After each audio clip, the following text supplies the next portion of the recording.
अखिलेश ने योगी ही नहीं मोदी की बड़ाई मुश्किल, डगमगा गई साहब की कुर्सी, बीजेपी के मंसूबों पर फेर दिया अखिलेश ने पानी, शिवपाल ने भी बदला लेने की ठानी। चुनावी बिसात ने शिवपाल की रणनीति आई काम, पूर्वांचल में मचा दिया बीजेपी में घमासान। 2024 में किंग मेकर बनकर उभरेगी सपा, शिवपाल यादव ने भी छेड़ दी बड़ी सियासी जंग, बीजेपी को सत्ता के दहलीज से हटाने की खाली कसम। पहले तो अखिलेश ने ही बीजेपी का सिरदर्द बढ़ाया था, लेकिन अब शिवपाल यादव ने भी बीजेपी की उम्मीदों पर पानी फेर दिया है और पूर्वांचल में बड़ा खेला कर दिया है।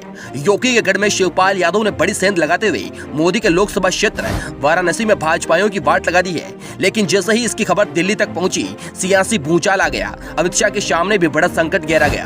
दरअसल इस बार अनुभव का इस्तेमाल करते हुए शिवपाल यादव ने उत्तर प्रदेश की सियासी तस्वीर बदल दी। अखिलेश भी चाचा की रणनीति के फैन हो गए और उनके साथ कदम से कदम मिलाकर आगे बढ़ने लगे। इधर शिवपाल ने पूर्वांचल की कमान संभाली और उधर अखिलेश ने भी लखनऊ से दिल्ली तक हल्ला बोल दिया, जिसके बाद से योगी सरकार की भी टेंशन बढ़ गई। शिवपाल यादव के बारे में बताएंगे कि उन्होंने क्या कुछ बड़ा काम किया, लेकिन उससे पहले जान लीजिए कि अखिलेश ने ज्ञानवापी मामले पर सरकार को कैसे घेर लिया है। अखिलेश यादव ने लखनऊ में सपा के शीर्ष नेताओं संग बड़ी बैठक की, जिसमें 2024 के चुनाव को लेकर रणनीति बनी। बैठक में अखिलेश से लेकर डिंपल तक और बड़े सियासी अखिलेश का साथ देने का वादा किया और सपा को जिताने का संकल्प लिया। देशवासियों के सुख चैन को बढ़ाने और कमर तोड़ महंगाई से निजात दिलाने के लिए अखिलेश ने मेगा प्लान तैयार किया है, जिस पर सपा के कदावर नेताओं ने अपनी मुहर लगा दी है। सड़क पर जनता के लिए उतरने का पूरा मन बना लिया है, लेकिन असली मुश्किल तो शिवपाल यादव ने बढ़ाई। शिवपाल ने पूर्वांचल में बीजेपी के गढ़ में बड़ी सेंध लगाने की तैयारी कर ली है, ऐसा मीडिया रिपोर्ट्स में बताया जा रहा है। शिवपाल के साथ कई बड़े बीजेपी के नेता जा सकते हैं, जिसके बाद से सपा को जीतने से कोई नहीं रोक पाएगा। पूर्वांचल बीजेपी का गढ़ माना जाता है। वाराणसी से लेकर सोनभद्र तक के इलाके पूर्वांचल के हिस्से में जहां बीजेपी की पकड़ अभी मजबूत है, लेकिन शिवपाल ने अपने पुराने साथियों को जोड़ना शुरू कर दिया है और वोट बैंक में बड़ी सेंधमारी करने की तैयारी शुरू कर दी है। शिवपाल के इस प्लान से बीजेपी के दिग्गज नेताओं में खलबली मची हुई है, क्योंकि वो भी समझ रहे हैं कि शिवपाल पुराने सियासी खिलाड़ी है और उनको चित करने के लिए बहुत सोच समझ कर कदम उठाना होगा।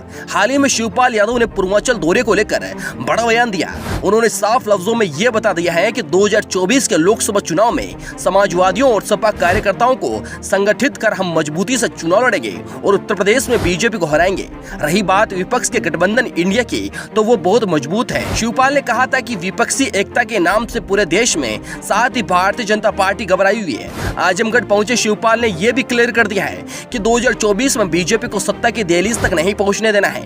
यही वजह है कि लखनऊ से लेकर दिल्ली तक सियासी गलियारों में यही चर्चा हो रही है कि कुछ तो यूपी में बड़ा होने वाला है। यानी अगर अखिलेश इंडिया गठबंधन में अपनी बातों को मजबूती से रख रहे हैं और यूपी में अपनी पकड़ मजबूत बना रहे हैं, तो शिवपाल यादव भी पीछे नहीं है। कुल मिलाकर 2024 के चुनाव से ठीक पहले सपा जमीन पर उतरकर संगठन को मजबूत करने में जुटी है। इस काम में अखिलेश का एक एक समाजवादी पार्टी का सिपाही पूरा जोर लगा रहा है और पार्टी की ताकत को मजबूत बना रहा है, जिसके बाद से अखिलेश भी सपाइयों से गदगद नजर आ रहे हैं। आने वाले लोकसभा इलेक्शन को लेकर आप सभी लोगों का क्या कहना है? कमेंट बॉक्स में अपनी राय जरूर दें।